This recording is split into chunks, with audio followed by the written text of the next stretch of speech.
If there were a documentary on late-night talk shows, and I don't just mean the drama where Jay asked me to step aside, again, the best parts of the movie would be about Late Night with Jimmy Fallon. It used to be much easier to be a Jimmy Fallon fan. He only kept us up one night a week on Saturday Night Live.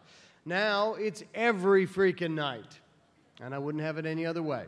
To present this year's Directorate Award to Lorne Michaels, please welcome Mr. Jimmy Fallon.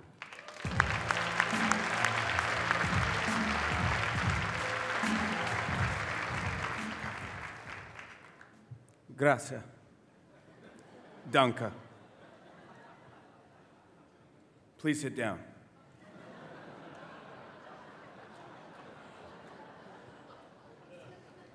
It's an honor to be here tonight to introduce someone who has not only been enormously important in my life, but also pretty much anyone who's ever turned on a television set or gone to see the movies in the last 30 years.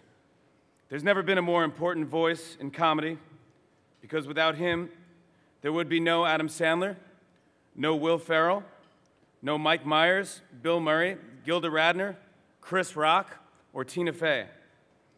There would be no Two Wild and Crazy Guys. There would be no, well, isn't that special? No swing. It would be a world without the Blues Brothers, and Caddyshack, and Animal House, and Ghostbusters. Basically, there'd just be an empty room somewhere with the tumbleweed blowing through it, and we'd all be sitting around wondering how Sarah Palin got to be president.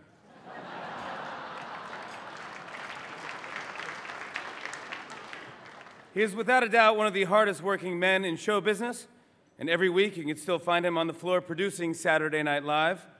He also produces my show and stops by before we start taping every night. And if anyone can figure out a way to stop that, I'm open to ideas. He's a great boss, a good friend, and a dedicated family man. But in the end, there's really nothing I can say about him that he didn't write for me to say this afternoon. Actually, I'm happy I get to do this because I don't often get the chance to tell him how much he means to me. Lorne, you're one of the greatest people ever. I love you. Will you marry me?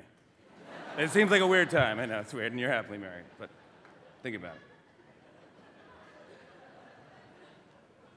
Right now, I think it's a good time to take a moment and look at some of the highlights of Lorne's amazing career. Take a look.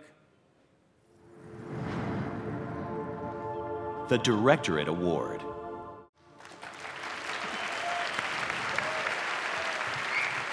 Thank you. Here to present the award is Vanna. Vanna, are you here? Is Vanna here to present the award? There she is.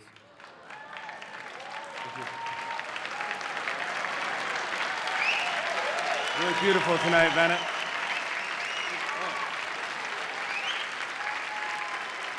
Really beautiful in the tux. Thank you, Jimmy. And now, without further ado, please welcome the recipient of the 2010 International Emmy Directorate Award, Mr. Lorne Michaels, everybody.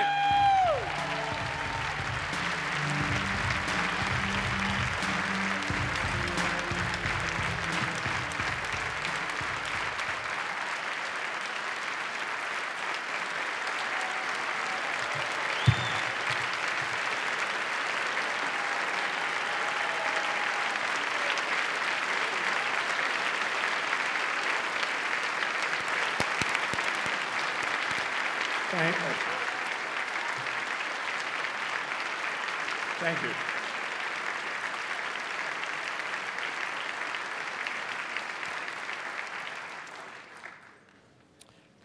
This means a great deal to me. I'm Canadian, so I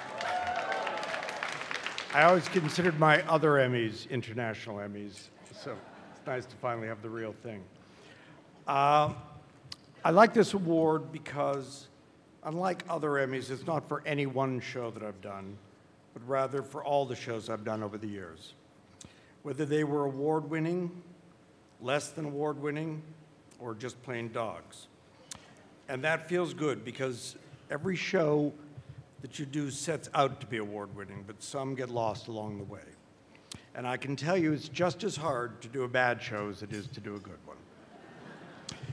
I spent most of my career at NBC, beginning with the beautiful Phyllis Diller show in Burbank in 1968, all the way to last Saturday's broadcast in 8Age at 30 Rock. There have been many changes in that time, both cultural and technological. But as I stand here tonight and I look out at the NBC table, which is half full, or as we say at NBC, half empty. I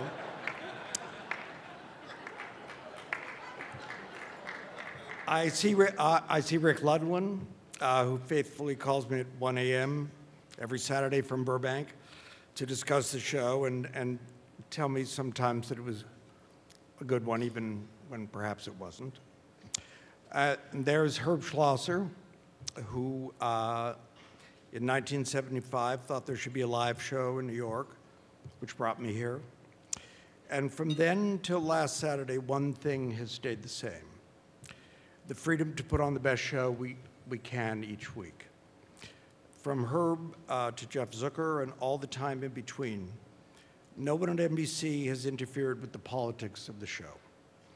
And that freedom has kept me and everyone else showing up for the last 35 years. We're in our 36th season, and as far as I know, no one's ever gone to 50. I'm thinking about it, and if I get there, I expect another one of these. Thank you.